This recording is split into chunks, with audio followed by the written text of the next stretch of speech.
Assalamualaikum warahmatullahi wabarakatuh. Bertemu lagi dengan channel Belajar Hukum. Nah, kali ini kita mau membahas tentang hukum perusahaan atau hukum bisnis ya. Atau juga bisa dikategorikan hukum perdata. Nah, yaitu terkait dengan apakah seorang direktur perusahaan berwenang untuk menjual aset perusahaannya secara langsung. Nah, ini nanti akan kita bahas apa dasar hukumnya, kemudian apa juga wewenangnya. Kenapa kita mau bahas ini? Karena bisa jadi saat ini banyak orang yang mendirikan PT ya, karena kemudahan Omnibus Law dalam memberikan kesempatan seluas-luasnya bagi masyarakat untuk membuat PT. Nah, tetapi belum tentu orang yang buat PT itu paham akan tugas, hak, dan kewajibannya. Ya, artinya bisa jadi orang bikin PT hanya memikirkan bisnisnya, tetapi tidak memperhatikan dari aspek legalnya, yaitu apa saja yang dia boleh lakukan dan dia tidak boleh lakukan. Nah, salah satunya banyak pertanyaan muncul, apakah direktur itu berwenang menjual aset perusahaannya secara langsung ya.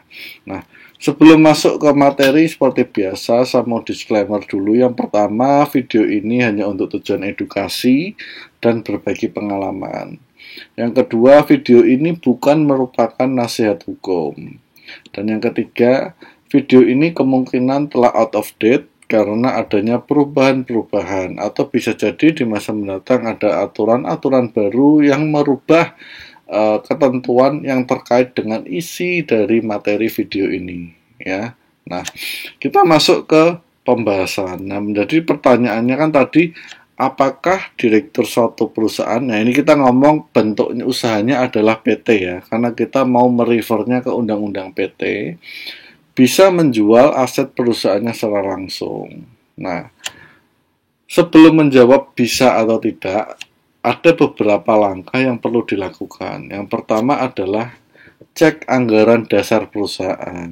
Nah, kenapa cek anggaran dasar perusahaan? Karena di anggaran dasar itu jelas dinyatakan apa saja yang menjadi wewenang dari seorang direksi. Nah, ya ini pasal 92 Undang-Undang PT. Nah, saya kasih tanda itu di ayat 2-nya, yaitu direksi berwenang menjalankan pengurusan sebagaimana dimaksud pada ayat 1 sesuai dengan kebijakan yang dipandang tepat dalam batas yang ditentukan dalam undang-undang ini dan atau anggaran dasar. Nah, artinya apakah di anggaran dasar itu ada larangan atau ada pemberian wewenang bagi direktur untuk menjual asetnya secara langsung. Nah, itu dicek dulu. Kalau ada, boleh ya, berarti boleh. Tapi kalau tidak ada, maka harus dilakukan pengecekan yang kedua, yaitu apakah aset yang dijual nilainya 50% lebih dari kekayaan bersih PT. Nah, kalau nilainya di bawah itu, maka dia langsung punya hak untuk menjual. Tapi kalau tidak, kita lihat di pasal 102, maka dia wajib meminta persetujuan RUPS untuk, nah kata tadi kan, mengalihkan kekayaan perseroan yang merupakan lebih dari 50% jumlah kekayaan bersih dalam satu transaksi atau lebih, baik yang berkaitan satu sama lain atau tidak. Nah, ini yang harus dicek seperti itu ya. Jadi sebelum kita bisa tahu dia punya wewenang atau tidak, dicek. Nah, yang ketiga adalah kita harus melihat usaha dari PT itu. Nah, kalau usahanya itu adalah bergerak di bidang contoh real estate atau developer, di mana dia bangun perumahan, itu kan dianggap aset. Nah, dia kan jual beli rumah tuh kalau developer.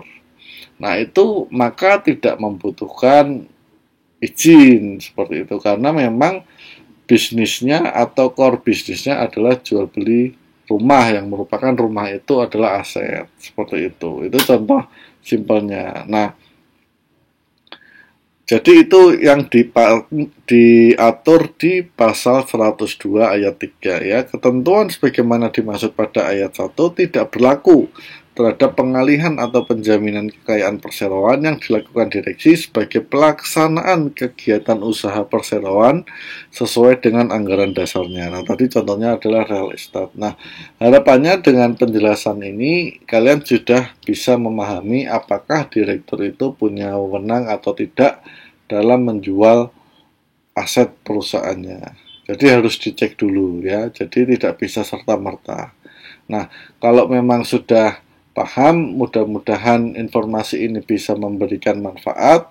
Jika ada hal-hal yang masih kurang pas ataupun tidak berkenan di kalian semua, silahkan berkomentar dan sampaikan feedbacknya ya. Kurang lebihnya saya mohon maaf. Terima kasih sudah menonton. Assalamualaikum warahmatullahi wabarakatuh.